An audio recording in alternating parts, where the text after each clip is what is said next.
Para petani di Purwakarta mengeluhkan mulai sulitnya mendapatkan pasokan air untuk mengairi sawah dan mendapatkan pupuk subsidi.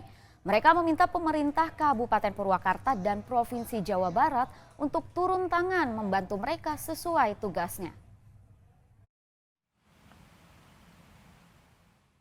Bak peribahasa sudah jatuh tertimpa tangga. Demikianlah gambaran nasib para petani di Kelurahan Tegal Munjul, Purwakarta ini. Selalu digadang-gadang oleh pemerintah sebagai lumbung pangan Jawa Barat, para petani kini justru kondisinya semakin sulit. Mereka harus putar otak berjuang menyelamatkan tanaman padi mereka yang terancam kekeringan akibat saluran irigasi yang mulai kering, imbas hujan yang sudah mulai jarang turun.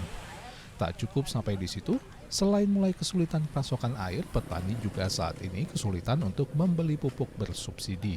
Padahal saat ini telah memasuki masa pemupukan karena padi berusia 2 bulan.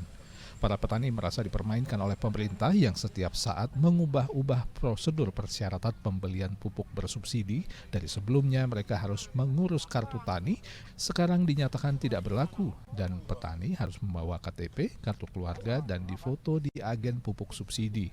Lokasi pembelian pupuk subsidi pun kerap berubah-ubah sehingga membuat petani harus keluar ongkos lebih besar hanya untuk membeli pupuk subsidi. Kalau dulu kan harus timbang kartu tani, suruh bikin kartu tani, bikin semua.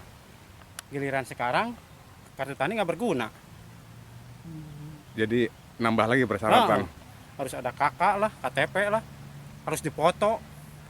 Kalau nggak kayak gitu nanti beli lebih mahal, Pak. Ya nggak bisa dapat pupuk yang subsidi. Pak, selain pupuk untuk air sendiri gimana, Pak? Udah mulai sulit, Pak, kelihatannya. Air sulit.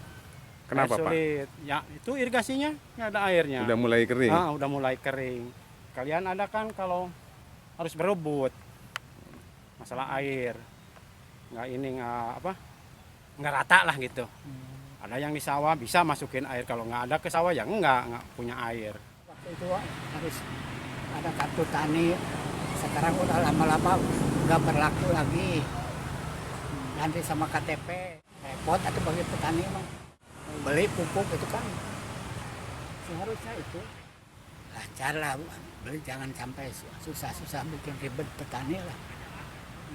Harapan saya juga beli tadinya di Pasar Bo, pindah ke Munyul, udah di Munyul pindah lagi Pasar Bo. Oper-oper itu nama air sekarang juga kan ini nggak ada air, ragasinya besar. Saya kan dari pagi nurunin yang ada aja. Bagi petani mendapatkan pupuk subsidi menjadi hal yang penting sebab selisih harga pupuk subsidi yang berada di kisaran Rp250.000 per kuintal cukup jauh dengan pupuk non-subsidi yang saat ini dijual di atas Rp300.000 per kuintal. Para petani di Kelurahan Tegal Munjul, Purwakarta meminta Dinas Pertanian Purwakarta maupun Provinsi Jawa Barat memperhatikan dan membantu mereka menyelesaikan masalah kesulitan air dan pupuk subsidi agar petani tidak gagal panen dan harga beras juga tidak melonjak akibat berkurangnya produksi padi. Zainal Arifin melaporkan dari Purwakarta.